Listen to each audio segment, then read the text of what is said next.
sjukaste jag sett.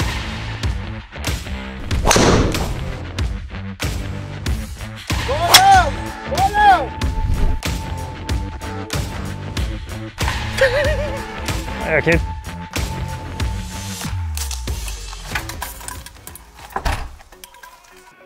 Ja, men välkomna återigen en söndag. Kastanklubb-söndag. Och då kör vi lite puttesöndag. Det gör vi. Och det här är ju någonting som vi har fått väldigt många frågor om. Både från experter och från glada golfare. Zero Torque putters.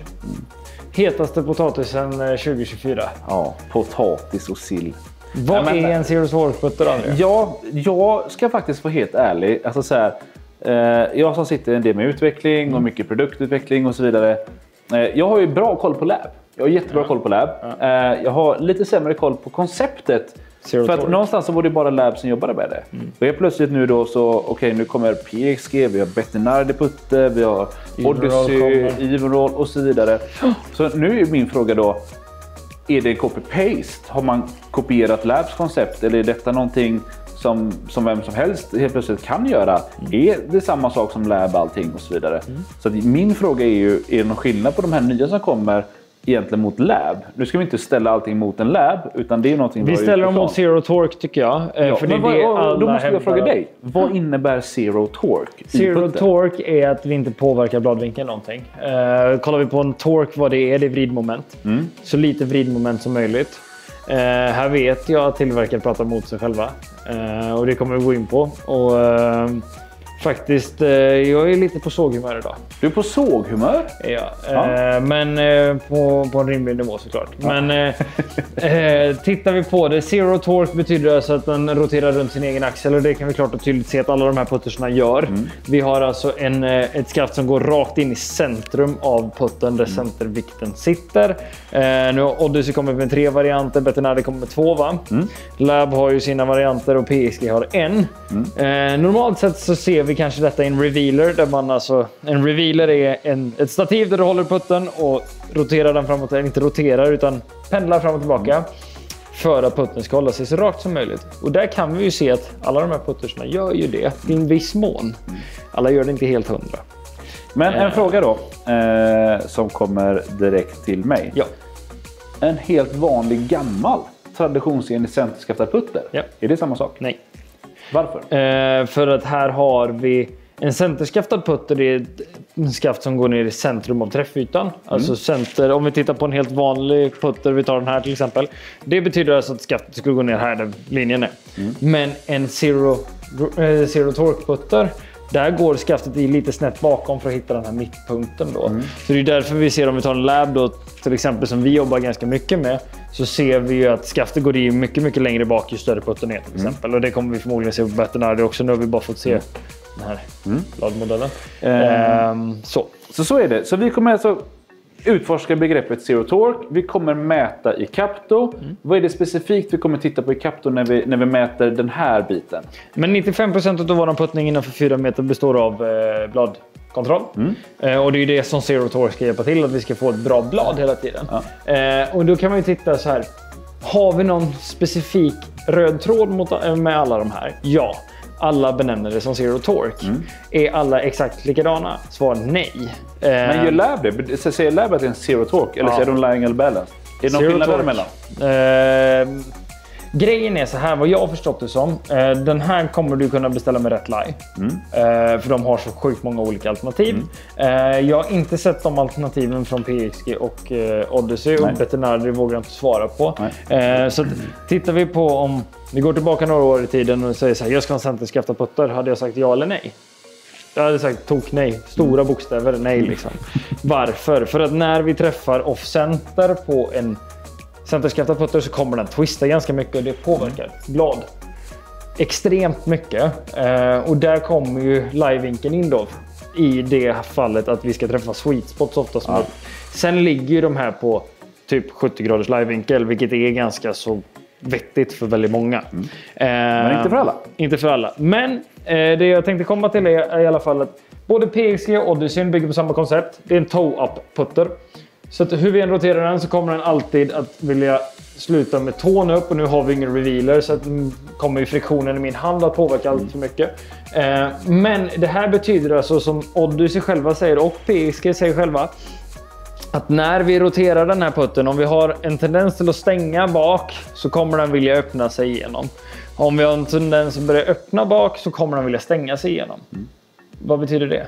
Det betyder att jag inte vet riktigt vad du är ute efter, så du får förklara. Ja, det är ju ett vridmoment, eller? Just det. Eller då är det zero torque.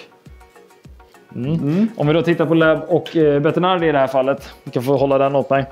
Så de här är inte balanserade runt sin tå. Det är ingen tåaputter utan de här de kommer in lite hipp som happ. Vilket då betyder att den här kommer inte vilja påverka våran rotation någonting. Mer åt zero torque skulle jag vilja säga. Men det som är bäst här är det zero torque. Om vi då har ett stroke som är att vi stänger bak så kommer vi ju stänga fram en Lab eller en Bettinardi för att vi har absolut ingen vridmoment. Så att, med det här sagt, även om det är zero torque eller inte så passar den typen av toe-up-putter en person och det här passar en annan. Alltså så kan vi säga. Men så kort och gott så ska vi egentligen utforska, vi ska prata mer, vi ska testa bladkontroll. Ja. Och våra objekt idag, det är en PXG Allan. Ja. Det är en Odyssey Square to Square, en double wide. Ja. Vi har en Lab DF3 och vi har en Bettinardi Antidote. Ja. Och det som är lite kul med den här släpptes, när vi spelade in detta idag, den här släpptes igår. Ja. Globalt om man säger så eller så. Så att vi är typ först i alla fall Norden att ens klämma och känna och testa en sån här. Den här är jag lite nyfiken på för det här tror jag kommer överraska lite. Men vi får se. Alltså bara namnet.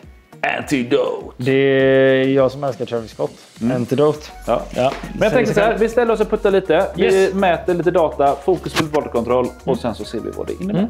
Börjar med Square to Square. Så kör vi. Kör du. Yes, då börjar vi med Square to Square helt enkelt. Du får 5 puttar på den med den här. Får jag bara fråga en grej? Det känns sjukt mycket loft. Ja, 3 grader är det. Du ser 6 grader vi har förstått det som när Odyssey har pratat om det.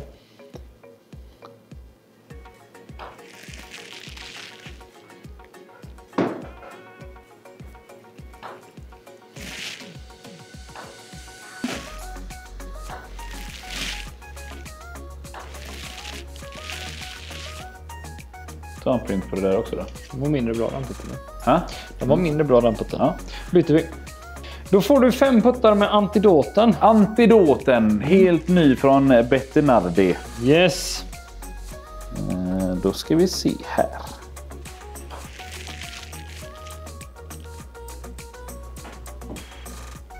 Och den här är ju alltså inte toe-up utan den här är ju helt zero torque. Zero.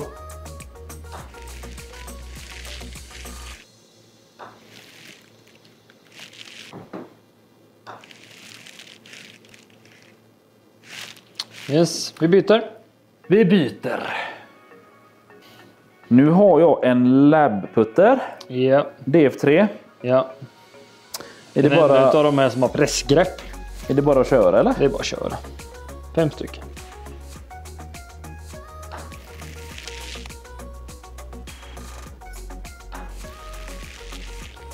Och det vill säga, den här är ju också stockspec. Så vi har ju faktiskt inte gjort någonting påverkan på någon utav dem. Nej, utan det här är ju 3569. Ja. Gör du det till eller?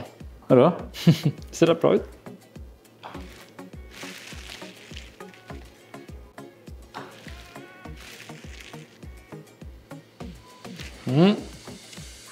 Bra. Sista putten nu då. Sista putten. Nu kör vi! Då har jag en Allan i handen. Ja. PXG Allan. Det är bara att köra eller? Ja. Oj! Den var bra. Oj!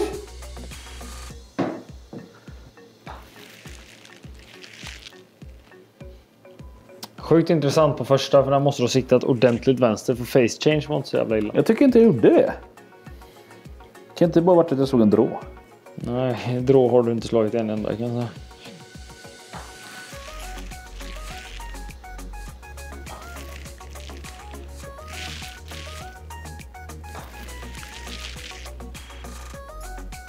Härligt. Då har vi slagit alla puttar. Det har vi gjort. 20 till antalet, 4 olika puttmodeller. Ja. Nu tittar vi på lite siffror, va? Det tycker jag absolut vi ska göra. Yes. Ja, nu är jag nyfiken då. Jag är som sagt faktiskt inte världens bästa puttare. Nej, det och kunde vi se ganska snabbt. Ganska tydligt. Jag tror inte jag har sett så dålig siffra på det här innan faktiskt. Men vad menar du med det? Ja, nej, men vi ska gå igenom lite vad det här betyder och sådär. Det vi tittar mest på här nu då, det är face change. Ja, det är ju lite grundtanken, det som vi vill titta på här idag. Vad är det vi vill titta på? Är det hur bladet kommer in till bollen? Eller hur konstant det kommer in till bollen? Det tänker jag, det får du berätta för mig. Vi tar båda tycker jag. Med Odyssey-putten då som vi har här framför oss så har du minus 1 grad vänster. Alltså minus är vänster. Ja. Du pullar den 1 grad. Ja. Men standard deviation på 0,3 grader åt vardera håll såklart. Track då, det är alltså ditt spår. Ja, det är totalt vedervärdigt. 3,2. Vedervärdigt, är det lika med som väldigt dåligt? Ja, det är jättedåligt. Är det. Men det här tycker inte jag har sådär supermycket med putten i det här fallet att göra. Utan det jag vill titta på det är det här, bladet. 0,3 standard deviation är inte så jäkla dåligt. Där ligger vi faktiskt ganska bra. Men minus 1,0, du skårar 79,2 på den. Så kan vi säga. Utav 100 då. Kollar vi här så är det ganska konsekvent och det såg vi standard deviation är ganska bra. Vi går vidare. De här behöver vi inte kolla så mycket på. Det vi kan se dock 5 missade vänster. Och det här är Odyssey-putten. Alltså square to square, double wide. Yes. Då går vi över till nummer 2 som var Bettinardi Antidote. Som vi ser här nu då så fortfarande 5 vänster. Ganska konsekvent. Men face change minus 1,2 men standard deviation på 0,4. Så att den är ju egentligen, fast vi ser, vad hade vi i skår på första? Va? 79, ja. Så att om vi kollar på Antidoten så skårar du faktiskt sämre på den. Och den är ju intressant och det kommer vi komma in på. Jag vill bara att vi tar detta först och främst. Men jag måste bara fråga, ursäkta. Jag hade 3,4 i score med Odyssey på den. Nu ska jag säga att jag är inte kaptenexpert. Du är kaptenexperten här. Jag jobbar ju inte på det sättet som du gör. Alltså... Jag hade 3, nu är jag 30 och det här är fortfarande väldigt dåligt. Ja, det är extremt dåligt. Men du är ganska mycket utifrån. Och det är okej. Alltså det här, så länge vi är standard deviation får gärna vara bra. Alltså det här har ju med att göra. Vilken lie ska vi ha på putten? Var ska vi stå till putten? Hur har vi tekniken? Och så jag ska inte gå in på teknik allt för mycket. Utan jag håller mig till fickling-delen. Tog med lite loft på den, men det skiter vi. Om vi nu tittar på lab. Så har du 2 stycken vänster, 3 stycken i hål. Ja, det är ändå bra. Det är ändå bra. Tittar vi här nu då, så skårar vi helt plötsligt 90,8 i blad. Standard deviation på 0,5. Den är intressant. Eller hur? Vi kommer in olika. Mer olika än vad du gör med både Bettinardi och Odyssey. Men som vi ser, vi har ju 0,5 i blad. Så det är ju en halv grad bättre, men du pendlar en halv grad åt sidorna. Och tittar vi på från typ 3 meter, om vi håller oss innanför 0,5 i blad, från 0,5 stängt till 0,5 öppet, så kommer vi oftast vara i hål. Så att, det är det som säger då att vi missar 2 vänster och 3 i hål. Så att den här putten, för att sätta fler puttar, så tycker jag att det här som är tight är väldigt, väldigt bra. Men vi kanske inte har lika konsekvent blad med labben då helt enkelt. Men vi kan ändå, om jag tolkar siffrorna rätt och det är rätt, så ser vi ändå en tydlig förbättring med labben kontra de andra 2. Både ja och nej. Både ja och nej. På det sättet att vi har ett rakare blad i impact, ja. På det sättet att vi är likadant varje gång, nej. Vi går vidare.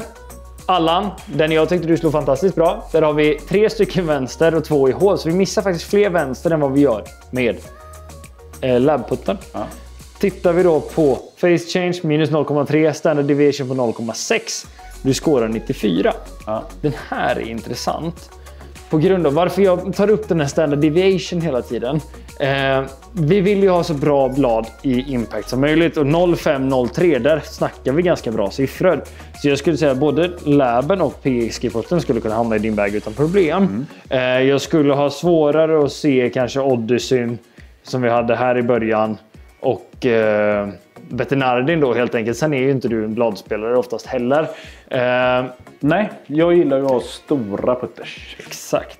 Och tittar vi då på standard deviation, vad vi kommer fram till där. Både PXG och square to square är ju en typ av toe-up putter som ska komma tillbaka till standard hela tiden. Där ser vi tydligt att square to square levererar. Den har lägst standard deviation på allihopa. Vilket gör att du konsekvent kommer in extremt stängt. Lab-putten som är helt zero torque skulle jag ändå vilja våga påstå. Den har ett rakare blad men vi kan påverka det mer. Dina yttre krafter påverkar bladet mer, vilket inte är konstigt. Tittar vi på den vi påverkar minst så är ju det en jättetåhängd putter för den får vi kämpa med för att få över. Och om vi då kollar på PXG så tycker jag det är lite intressant här att vi kommer in så pass bra med bladet fast vi har en högre standard deviation. Den hade jag egentligen velat ha lite bättre och det tror jag har att göra med att du slog den där första dåliga putten. Men jag drog ju en som var ju jämnt släpp. Exakt. Lite halvt sådär. Exakt. Och här har vi ju det som är viktigt här. Vi måste hitta någonting som du siktar bra med. Du trivs bra att titta på och vet liksom hur du ska ställa ner den. Och din känsla här nu då, vilken putter, om vi skiter i det här, vilken kändes bäst? Jag skulle, så, om vi tar det från början. Odyssey square to square. Jag måste tyvärr säga att alltså, det här känns jättekonstigt. Alltså det känns som en chipper. För att jag ser så mycket loft. Ja, den vita träffytan. Den vita träffytan. Och jag tycker bladet är stort. Det jag gillar är ju, så gäller ju känslan i en white hot insert. Absolut. Annars så måste jag säga att jag gillar inte så mycket alls med den. Däremot som sagt, hade du sagt att den här presterade så fantastiskt bra, det är klart att man får börja fundera. Går vi till Bettinardi-putten. Tycker jag den ser väldigt trevlig ut. Den är betydligt mycket mindre bladet än vad... Inte lika mycket shaftlin på den heller. Nej, och jag tycker den känns bättre balanserad i min känsla. Det är den du slår sämst. Ja, vilket är jätteintressant någonstans. Men det kanske det tilltalar mig lite mer med utseendemässigt. Ja, och alltså den här putten, det är den som jag skulle uppleva som mest zero torque utav allihopa faktiskt. Där har de gjort det jäkligt bra för att bara hävda på det här med zero torque då. Men som vi ser, är det bra eller dåligt? Det är ju där vi kommer ner till det här. Sen kommer Bettinardi också med en variant på Antidote till ett mycket större huvud. Lite samma size som PXG ungefär. Och det gör ju Square to Square också, kommer ju komma med. Så det blir lite orättvist här nu att vi har ett blad och mallet. Men absolut. Det var det men det är det vi har att jobba med. Men jag tycker att överlag gör en fitting på detta. Vill vi få ut någonting utav en faced balance putter så vill det till att den faktiskt passar. För att oavsett om du har en PXG, Lab, Odyssey, Bettinardi eller Even Roll eller alla de här centerskaftade, hittar vi inte en som vi siktar bra med att träffa sweet spot alltid, så kommer det inte funka. Och det är därför vi ser ganska många som kliver in och kanske spontant köper en putter och sen så hamnar den på köp och sälj några dagar senare för att de inte gjort den anpassad till sig. Sådär. Men jag har ju en DF3 som jag spelar. Nu spelar jag en counterbalanced variant och den är, jag har ju live-justeringar och sånt, så det är klart att jag känner mig lite hemma i en DF3. Men jag måste säga att den här, alltså PSG-putten, jättefin. Ja, men jag. Visst, den ser lite udda ut och sådär såklart som alla putters gör nu för tiden. Men jag tyckte både känslan, jag tyckte det var lätt att sikta, du har ett långt siktsträck. Känslan är jättebra. Du kan plocka upp bollen med dem. Kan det? Det ska du kunna. Ja. Vad jag vet. Sen gillar jag namnet. Allan. Så att jag tycker PXG-putten... nu vet vi att den presterar ju ganska bra också. Ja, men om man tittar på det. Om vi hårdrar det. Vilken putter väljer man? Den du sätter flest med, eller hur? Ja, men så är det ju. Du missade 3 vänster med den och du satte fler med Laben. Så Lab sätter vi faktiskt majoriteten av puttar. Resten missar vi med. Om vi hårdrar det. Sen är det ju så. Ja, och återigen, kommer göra en fitting på det. För att det är inte säkert att du som sitter och tittar på detta kanske ska ha. Men jag tänker bara en snabb fråga för att avsluta lite här då. Hela det här liksom konceptet med lab, med zero torque och så vidare. Är det alltså snällare? Skulle du säga att liksom att okej, har du problem med puttningen, kommer det hjälpa dig? Om du köper en Allan, om du köper en lab, om du köper en Antidote eller Square to Square, kommer du uppleva någon bättre känsla generellt? Vad tror du? Eller vad är din svår fråga. Min take på det. Jag spelar inte detta på grund av att jag gillar en broadputter normalt. Men det jag kan se är att när vi får en väl anpassad putter, oavsett om det är en vanlig putter eller om det är en zero torque putter, så blir det mycket bättre än någonting som inte är anpassat. Nummer 2 är att inkörsporten på, alltså den tiden det tar att komma in i en lab, eller en zero torque överlag, den tar en stund, men när man väl är inne i det så jäkla vad stabilt det är. Och det tror jag svarar för alla de här 4. Det gäller att vänja sig, och det här är ingenting som man kanske har spelat tidigare. Och likadant broomsticken som vi säljer ganska mycket utav. De flesta som kommer hit och gör en broomstick fitting har aldrig haft en broomstick putter. Vilket är jätteintressant, och där ser vi en jättestabilitet faktiskt.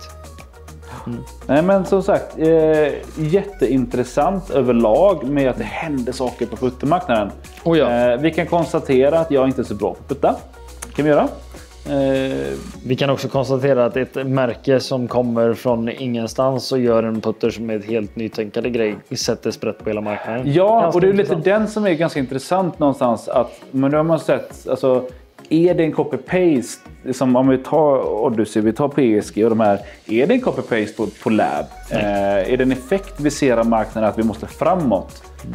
Vilket jag tycker är intressant, för att jag älskar ju när saker och ting går framåt vid nya immersioner, nya sätt att tänka kring golf, kring utrustning och så vidare. Så jag är ändå väldigt positiv till vart vi är nu och vart vi kommer vara också. Så jag hoppas att alla fortsätter att trycka på innovationer som gör det roligare att spela golf. Ja, och tittar vi här, vi kan jämföra detta med vad som kom tidigare i år. TaylorMade och Ping krigade ju ganska bra där i början, vilken som var 10K först. Det är 2 helt olika drivers. Här pratar vi alltså zero torque, fast vi benämner zero torque på 4 olika sätt. Så att, Så kontentan är väl, kom och testa. Gör vi det rätt och riktigt med fitting och vi får rätt förutsättningar, då tror jag i alla fall att vi kommer hitta väldigt bra alternativ. Jag säger vi, du. Det här är inte mitt expertområde. Det här har jag med dig. Så hoppas att ni har fått lite mer kött på de vackra benen när det gäller puttning och zero torque putters. Men grymt. Vi syns nästa vecka igen. Ha det fint så länge.